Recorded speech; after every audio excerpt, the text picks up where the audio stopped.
Hello everybody, it's capcorgi here. I wanted to talk about Monster Hunter Wilds. Now I know it's been driving everyone wild. It's been about out for around a week or so, and it's a pretty interesting news because it has broken every single possible record for Capcom, and pretty much a lot of records for games in general. I'm talking about Steam concurrent player numbers are off the charts. I'm talking about sales numbers are going crazy. So in today's video, we're going to talk about what the brass tacks is in terms of the popularity, the stunning popularity of Monster Hunter Wilds, and also why. So it's going to be a great time. I hope you guys enjoy the video.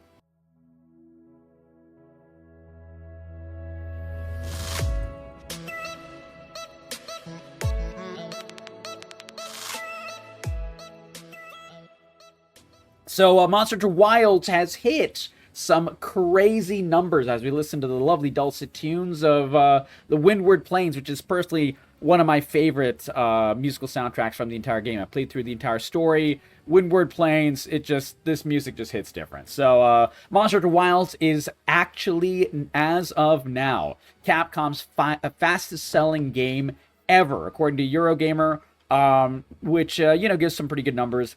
Monster Hunter Wilds is sold, and this is old news, by the way. This is from March 4th. In 3 days from the launch of Monster Hunter Wilds until the 4th of March, it has sold 8 million units. That is actually ridiculous. So for some context, there's some other great ones. Monster Hunter World sold 5 million copies in 3 days after launch. It took Monster Hunter World, by comparison, 5 actual months to achieve the 8 million sold mark. So it's ridiculous. The Steam concurrent player count is also super high. So it is still, so a week in, it is still hitting crazy numbers right now. As of today, March 8th, it is still hitting 24-hour peaks of 1 million players. It is still hitting supreme peaks of even at like right now, which is a little bit of a more off time, 940,000 players, 1.3 million players. It became, like, I think, what is it, like the fourth most played game on Steam ever. Absolutely astronomical numbers. Now, why is that? Why that is extremely simple. Honestly, guys, it's the gameplay. It is simply the gameplay. Keep it simple, stupid was a very famous quote, and Capcom did that to a T. Sure, there are some complaints that we have, and I've talked about those in great detail, and I'll go into more detail about that in terms of optimization, especially PC optimization, and how the graphics are and so on. But also the kind of, let's just say, ridiculous focus on the storyline when all we want to do is fight monsters. We have to deal with a whole bunch of other stuff constantly, talking to characters, following characters, walking really slowly, riding our sacred, our little raptor buddy really slowly across from one mission to another, and all we want to do is just kill the monsters. But it's because of how good the gameplay is. The gameplay of this game is the focus of this game, and it's striking because many other games, as game series have worn on from sequel after sequel after sequel, the games a lot of times lose their way. We just saw this last year with Dragon Age: The Veilguard, Dragon Age 1, one of the best held RPGs ever made, not even just by BioWare, but just by, in general, one of the most pinnacle of RPGs of the time. And even if you go back and play it now, beyond some dated graphics, you're like, man, the story, the RPG mechanics, the gameplay is really what holds Dragon Age Origins even now as one of the best RPGs ever made. And then as the series wore on, 2 was still pretty good. It had its moments of weakness. Inquisition was still widely heralded as a pretty decent game, and was actually the best sold in the series. But then you head to Dragon Age: The Veilguard, and they completely lose their way in terms of the gameplay. Games often lose their way like this, and only a few game franchises have held their standard of just focusing really on the gameplay. You can have extraneous small things here and there, and you know, Monster Hunter Wilds has those. Let's be real. But in reality, Monster Hunter Wilds is able to pull off what only a few other franchises have been able to do. Iterating on the gameplay, making it smoother, making it more user-friendly, broadening the player base simply not by oversimplifying the gameplay, but by making it more accessible, taking out the fat. There was a very famous comedian one time that said that a good joke and a good set of jokes is not the volume of the joke, it's not really the quality of the jokes, but when you'll see a true quality of a comedian when a joke has as little fat as possible. And Monster Hunter Wilds has done that to a T. They've iterated on Monster Hunter World and Rise, which were both, you know, very good gameplay. I played both of those games extensively, hundreds of hours. And they took that formula, which, you know, was really, really ironed out and made really solid already in World and Rise. And that's why they're, you know, extremely well-selling games of, you know, millions and millions of copies, tens of millions, I think, in Monster Hunter World's case. Maybe Rise has already sold 10 million. I'm not sure. I'll have to check that.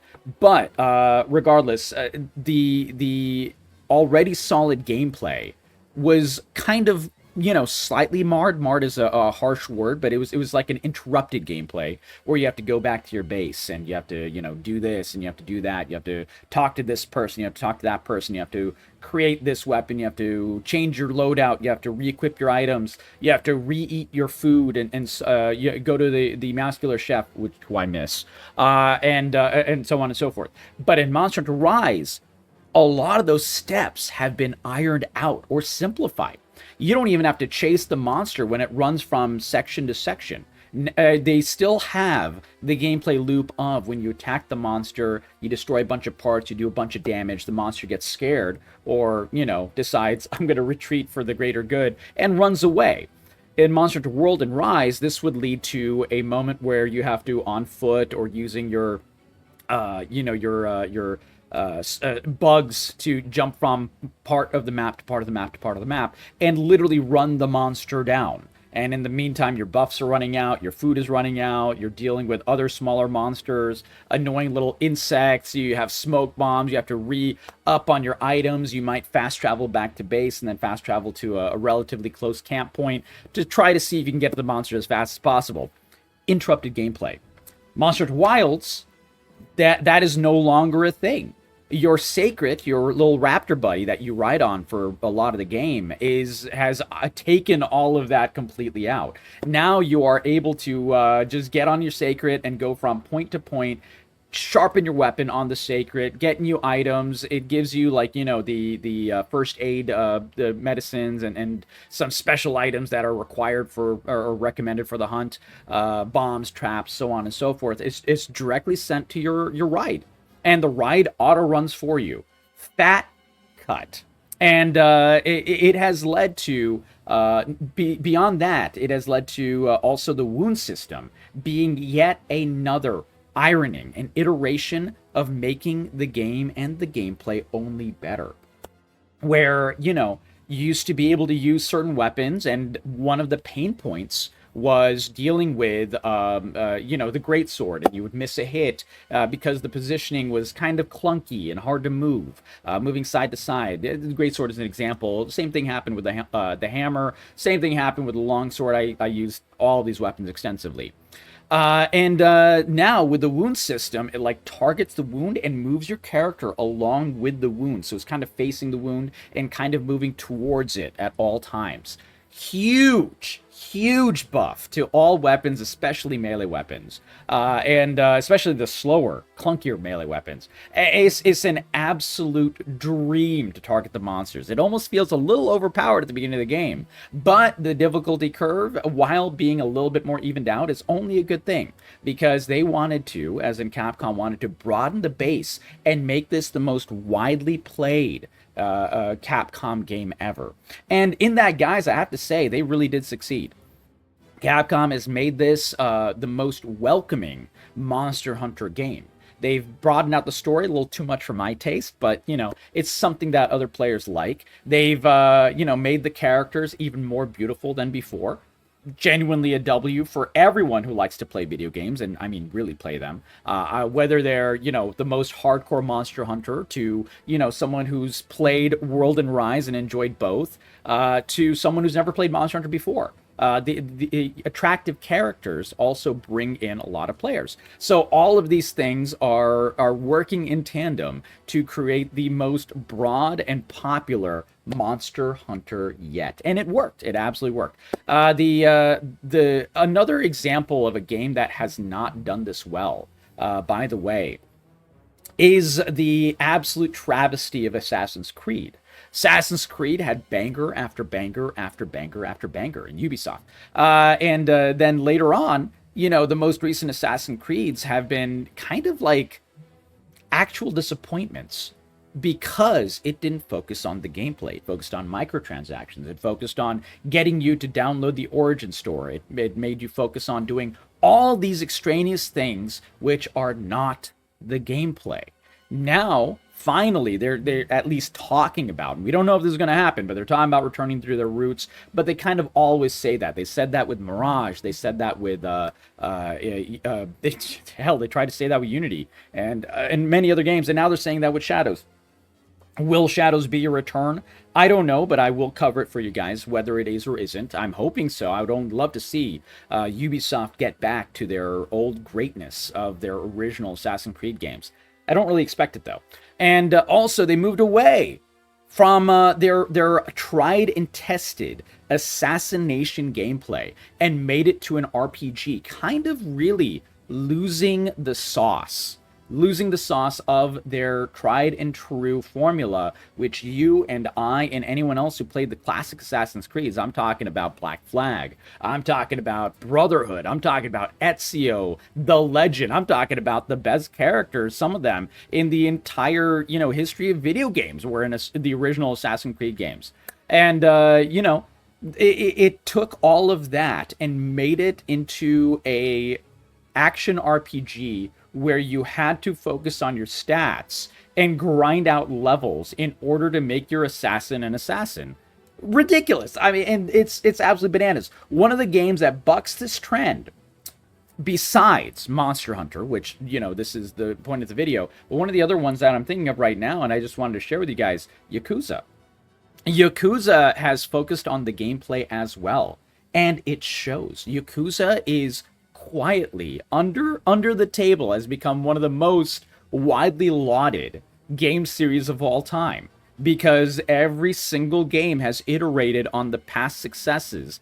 The team stays with the game and they keep just making it better and better and better and better, and now it's known as Like a Dragon, but each one is providing its own, sometimes even unique take, but that still focuses on the gameplay, focuses on the fantasy of being a Yakuza, focuses on the honor, focuses on all of these things that are tropes that we love about the Yakuza series. Whether you're Kiryu or Majima or a completely different character with the most recent characters from the past, 4 or 5 odd Yakuza games, whether it bucks the trend of beat 'em up gameplay and turns into a turn-based game, it doesn't matter, because it focuses on the fun and it focuses on the feel that you get from being able to play a game that has a serious story but silly mini games, a serious main character or side character or storyline, but goofy side quests where it really makes you laugh in the harsher moments. The main storyline is going all serious, and then you get a little silly little side quest where you hit a baseball bat or sing karaoke or whatever. And that kind of ideal has been held by the Yakuza series. The question is, though, why is it that Eastern games and Eastern game companies are able to do this trend regularly, and a lot of times Western game companies are not? Now, it's not true that every single Western game company does this. You take Baldur's Gate, one of the most widely lauded games of all time, Baldur's Gate 3, and you look at Larian Studios. They're not an Eastern game company. They're not from China, Korea, Japan, or any of the above. They're actually a European company. Why are they able to make a good game? Because they've at least learn the same lessons in tandem with the great Eastern gaming companies of, Capcom, of Square, of this, of that, where the makers of the game that have made their prior successes, Divinity Original Sin 1, Divinity Original Sin 2, so on and so forth, they stay with the company. They learn from their mistakes. They learn from their successes. They iterate, they perfect, they perfect.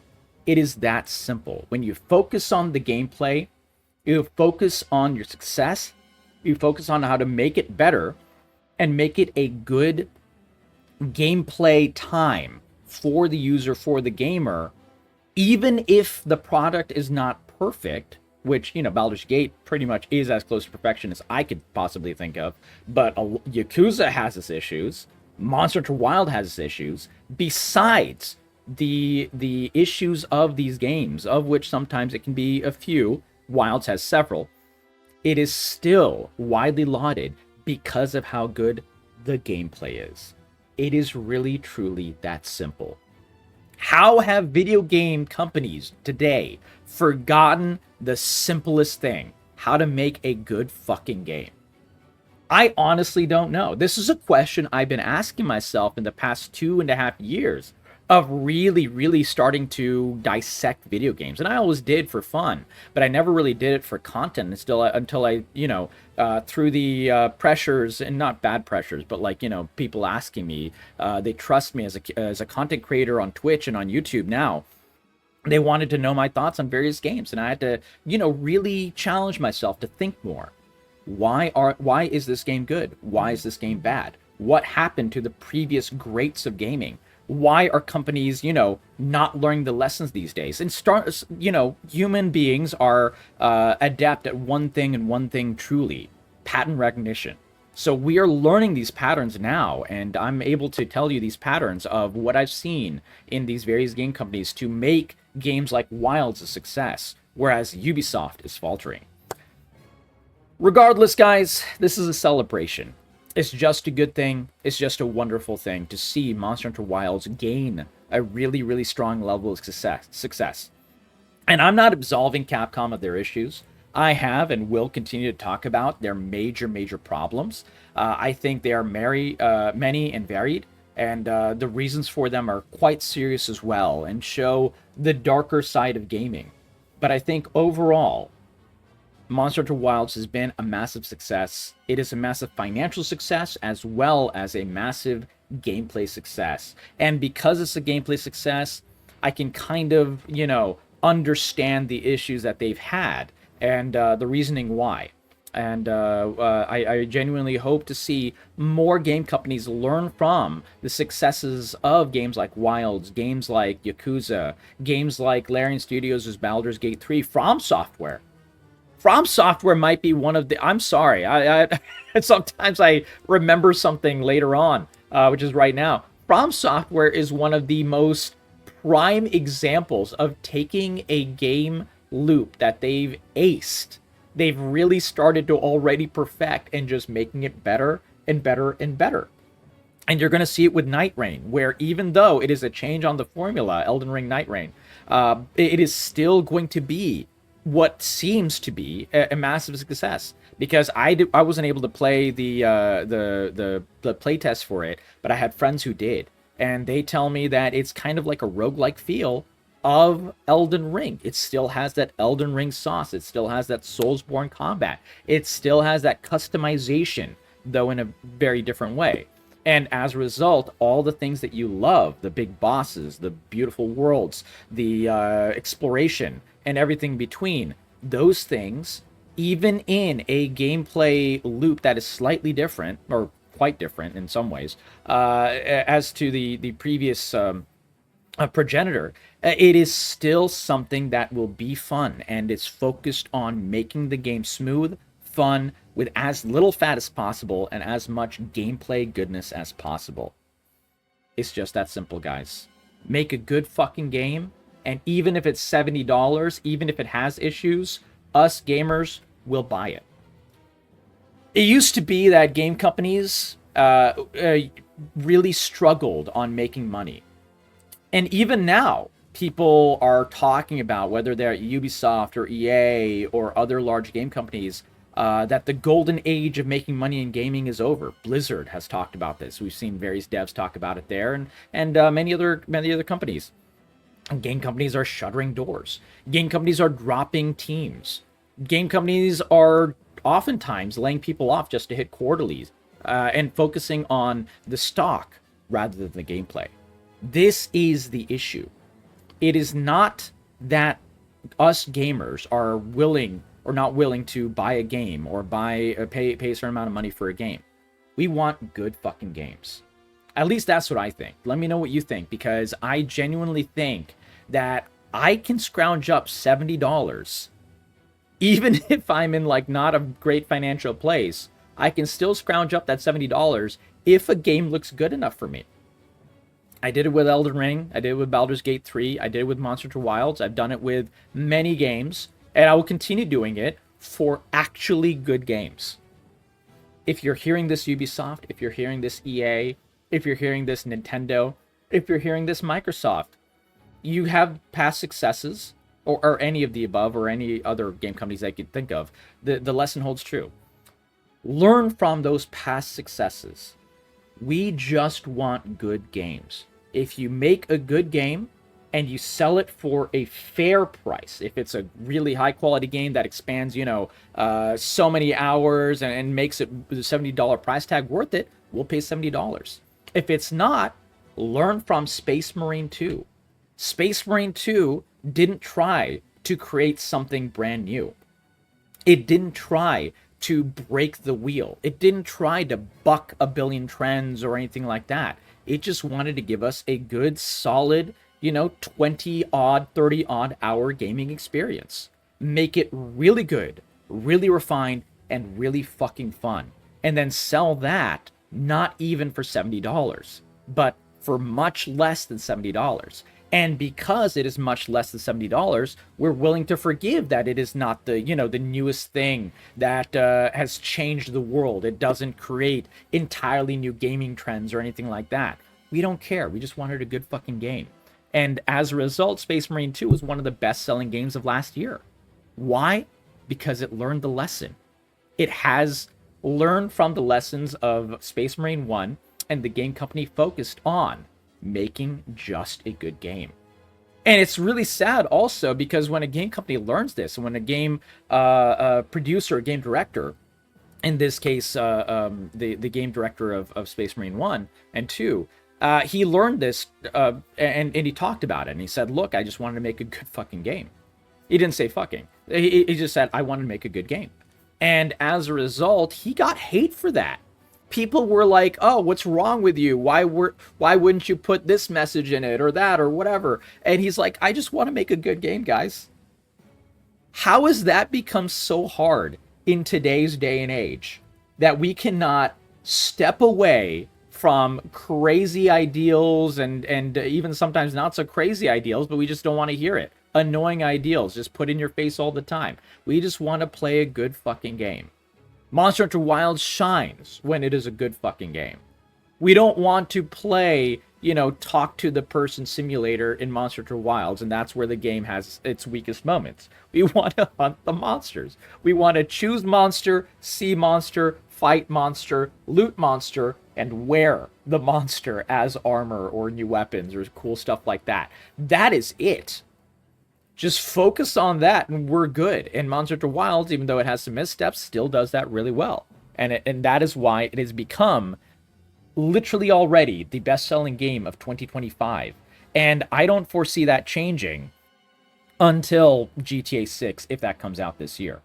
Now, will GTA 6 keep this trend or not?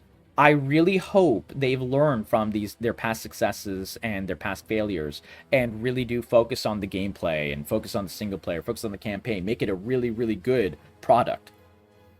They're certainly spending enough money. So we can only hope that that game is, something that surpasses the successes of already Monster Hunter Wilds and the other Game of the Year contender for this year, Kingdom Come Deliverance 2. Kingdom Come Deliverance 2 is another game that focuses on that trend of just making a good fucking game. learns from the successes of Kingdom Come Deliverance 1, learns from the failures of Kingdom Come Deliverance 1, the fact that it was so unoptimized, for example, and delivers on every aspect. It changes all the problems and makes them better. It focuses on the good parts and makes them smoother. And as a result, Kingdom Come Deliverance 2, whether you liked it or not, whether you thought the story was great or not, and most people loved it, I did, you can at least say that the gameplay loop, the actual smoothness of the gameplay, the optimization of the game is really, truly a sight to behold. And that is another reason that we have the other success of this year being Kingdom Come Deliverance 2. Anyways, guys, I think that this is a pretty cool record, because not only has it done the other records that I've said, it has also set the records, Monster Hunter Wilds, for physical launch as well. When was the last time you bought a physical game, guys? When was the last time? I don't even remember the last time I bought a physical game. This is a record that I didn't even think about for so long. And as you can see from Screen Rant, this is a physical record, sorry, a record of physical sales that I didn't even think was possible in 2025. We all buy game copies in digital format, via Steam, via the PlayStation Online store, via this, via that. At least the most people. That is how most people get their games now. This is how I get most of my games.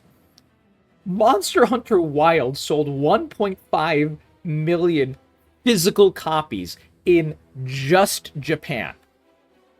And this is published 21 hours ago, so it doesn't even, it's not even about this upcoming weekend. So this number is only going to go up. This is crazy. This is an unprecedented success. And while I really do think that, Wilds is not even remotely close to a perfect game, it's not even remotely close to an unproblematic game. It has many problems. But the gameplay loop, the fun, the focus on, introducing Monster Hunter to more people, making the gameplay smooth and playable and fun for everything except optimization, really.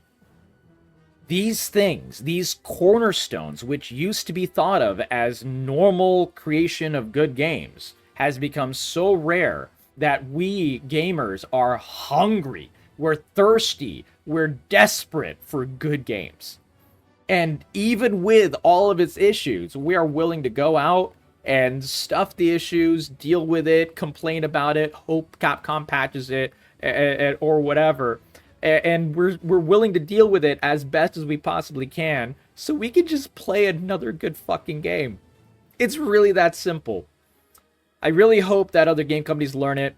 Let me know what you guys think in the comments below. What I want to hear from you guys in the comments below is specifically, what do you think of Monster Hunter Wilds? What do you think about these sales numbers? Do you think it deserves a success? Which I'm sure most people do. And if you don't, definitely let me know. I'm curious what you guys think. But also what I want to hear from you is, what game company do you think could learn this lesson the best? That go back to your tried and true formula of your good games. Learn from it. Make a good game again, so we can spend money and buy your good game again. I've given several examples. I've talked about good game companies and, rough game companies, and I've talked about many of these over the past 375, by the way, new record, of videos on the YouTube over the past year and 4 months. But that number will only continue to grow, of good games, really succeeding, and bad games really, really failing. Which game company do you think would really need to learn that lesson? That's what I want to hear. And regardless, if you guys liked or disliked this video, please do let me know in the comments below as well. I would love to hear from you. I respond to every comment as I possibly can. What I think is most important for good games is good game discussions as well. Us as audience, we have learned, more importantly than ever now, how big it is and how important it is to discuss these games with honesty, with integrity, when game journalists often don't. And how to really push these game companies to do better. And that's one reason that I have my game channel. And that's one reason I have my Twitch channel. I really do care about games as a medium, and I know you guys do too. and I think we can do it together. So let me know what you guys think in the comments below. Give this video a like, a sub, share it with your friends, and let's celebrate Monster Hunter Wilds' success with some more awesome gameplay. I really want to hit those Hunter ranks hard, so we're going to be grinding that out this coming weekend. Hop over on Twitch, capcorgi on Twitch. It's always a good time. It's always a good vibe. And, of course, keep hunting. And also, if you guys do want to know more about the issues of Monster Hunter Wilds, like I said, it's not all rainbows and roses. I will be talking about that in great detail because the truth has started to come out of why Monster Hunter Wilds launched in the state it did, at least especially on PC. What Capcom was dealing with, and why they were so desperate to make sure it releases before financial year end for them. Got lots of fun stuff for you guys, so let me know, and keep tuned for another awesome video. I can't wait to see you guys there. Take care. Have a great day.